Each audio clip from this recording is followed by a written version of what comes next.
Hello, hope everyone are doing good. పోలీసుల్ని ఎంత దారుణంగా తిడుతున్నారు చూడండి ఈ తెలుగుదేశం వాళ్ళు.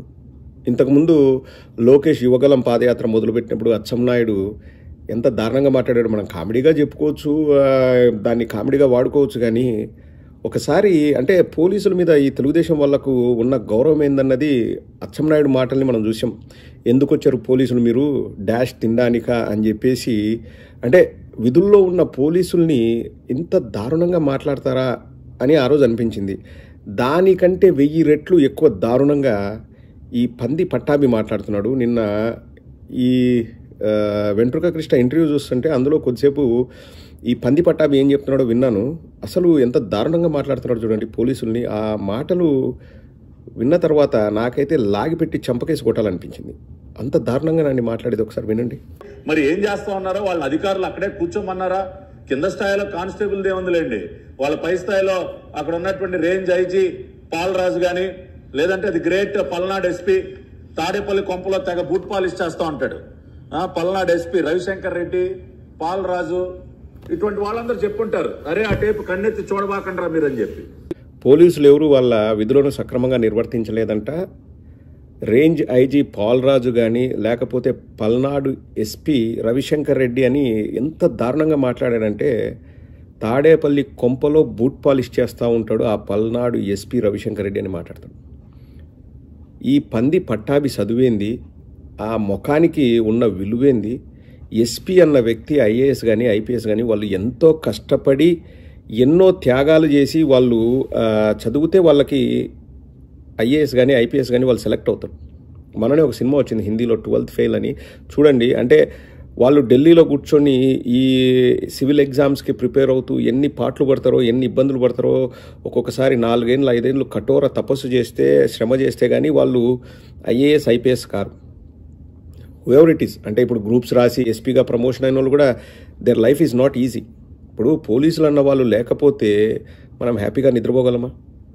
సమాజంలో పోలీసులు అన్న వాళ్ళు లేరు అనుకోండి, ఒక్కరోజు ఎవరు కూడా పోలీసులు పని చెయ్యరు అని ఒక అనౌన్స్మెంట్ ఇచ్చామనుకోండి, అసలు రక్షణ వ్యవస్థ అనేది ఎక్కడికి వెళ్తుంది?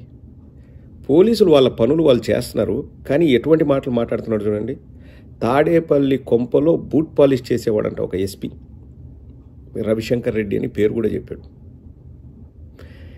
ఇంత నీచంగా మాట్లాడే వాళ్ళు అసలు వీళ్ళు రాజకీయ నాయకులు అంట, వీళ్ళు సమాజంలో ఏదో చేస్తారంట. వీళ్ళు తెలుగుదేశం పార్టీ కానీ వీళ్ళు కానీ. అచ్చెన్నాయుడు రాష్ట్ర అధ్యక్షుడు, ఇతను రాష్ట్ర అధికార ప్రతినిధి అంట తెలుగుదేశానికి. పోలీసులు బూట్ పాలిష్ చేస్తారండి ఇంకొకరివి? మాట్లాడేదానికి కొంచెమైనా మీనింగ్ ఉండాలనా లేదా? మా ఇంట్లో ఎవరు పోలీసులు లేరు, నాకు తెలిసిన బంధువుల్లో కూడా ఎవరు పోలీస్ డిపార్ట్మెంట్లో లేరు. కానీ ఈ మాటలు పోలీస్ డిపార్ట్మెంట్లో వాళ్ళ ఇంట్లో వాళ్ళు వింటే ఎంత బాధపడతారో ఒకసారి ఆలోచన చేయండి. ఇతన్ని ఏదో కొడితే కూడా ఫస్ట్ పోలీసుల్ని ఆశ్రయించాడు. అప్పుడు ఏదో కొట్టారని చెప్పేసి ఏదో చెప్పాడు, ఏదో డ్రామా ఆడాడు. అప్పుడు కూడా ఫస్ట్ కంప్లైంట్ ఇచ్చింది పోలీసులకే. చంద్రబాబు నాయుడుకో లేకపోతే అక్కడున్న వెంకటకృష్ణకో కంప్లైంట్ ఇలా నన్ను కాపాడుతారని పోలీస్ కంప్లైంట్ ఇస్తారు. అంత చులకనగా అంత దారుణంగా ఎందుకు మాట్లాడతారో నాకు అర్థం కాదు. అండ్ ఇంకొక ముఖ్యమైన విషయం ఏంటంటే, ఇందాక ఒక సోదరుడు కూడా కింద మెసేజ్లో పెట్టాడు. ఆ టెక్నికాలిటీస్ నాకు తెలియదు, కానీ ఒక్కసారి ఎలక్షన్ కోడ్ వచ్చిన తర్వాత పోలీసులందరూ కూడా ఎలక్షన్ కమిషన్ ఆఫ్ ఇండియా పరిధిలో పనిచేస్తారంట. రాష్ట్ర ప్రభుత్వ పరిధిలో ఉండరు వాళ్ళు ఎన్నికల కోడ్ వచ్చిన తర్వాత. సో ఒకవేళ రాష్ట్ర ప్రభుత్వం వాళ్ళని ఎంతగా ఇన్ఫ్లుయెన్స్ చేయాలని చూసినా వాళ్ళు పనిచేసేది ఎలక్షన్ కమిషన్ ఆఫ్ ఇండియా పరిధిలో. అక్కడ ఏర్పాట్లు చక్కగా జరగలేదని ఏడుస్తున్నారు కదా. అసలు రాష్ట్ర ప్రభుత్వానికి ఆ పోలీసులకి కోర్స్ ఇప్పుడు వాళ్ళ మధ్య మాటలు జరుగుతుండొచ్చు, కానీ they are reporting to Election Commission of India. అంటే ఐజీ కానీ లేకపోతే డిఐజీ కానీ అవేవో ఉంటాయండి, అవి మనకు తెలియదు. బట్ ఈవెన్ ప్రధానమంత్రి వస్తున్నారంటే అక్కడ లోకల్ పోలీస్ కంటే కూడా ప్రధానమంత్రి చుట్టూ ఉండే సెక్యూరిటీ వాళ్ళు they will take over the arena. Like ఎక్కడైనా అక్కడ జరిగే ఆ మీటింగ్ జరిగే అరేనా కానీ లేకపోతే ఆ ఏరియానంతా కూడా they will take in to their control. కానీ వీళ్ళ ఏడుపులు చూస్తే రాష్ట్ర ప్రభుత్వం ఏదో చేసిందంట. అసలు ఈ పట్టాభి చెప్తున్నాడు, బొకేలు అక్కడ ఏంది శాలువాలు లేకపోవడానికి కారణం కూడా అక్కడున్న పోలీసులు అంట లోపలికి అలౌ చేయలేదంట. మీరు ఏర్పాట్లు సరిగా చేసుకోలేక, మీరు సరిగా ఆ సభను నడపలేక ఆ సభ అట్రఫ్లాప్ అయితే పోలీసుల మీద అక్కడున్న సిబ్బంది మీద, గవర్నమెంట్ ఆఫీసర్ల మీద, ఐఏఎస్ల మీద, ఐపీఎస్ల మీద పడి ఏడుస్తే ఏమొస్తుంది పట్టవి? చెప్పు దెబ్బలు తింటావు, గుర్తుపెట్టుకో. నీ కెపాసిటీ ఎంత, నీ బతుకెంత, నువ్వెంత. ఎస్పీ కానీ ఐఏఎస్ ఆఫీసర్ వాళ్ళ కాలి గోటికి నువ్వు సరిపోవు. వాళ్ళు జీవితంలో కష్టపడి ఎంతో శ్రమ పడితే వాళ్ళకి ఆ పోస్టులు వచ్చినాయి. నువ్వు సంకల్ నాకుతే నీకు ఆ అధికార ప్రతినిధో ఏదో వచ్చింది.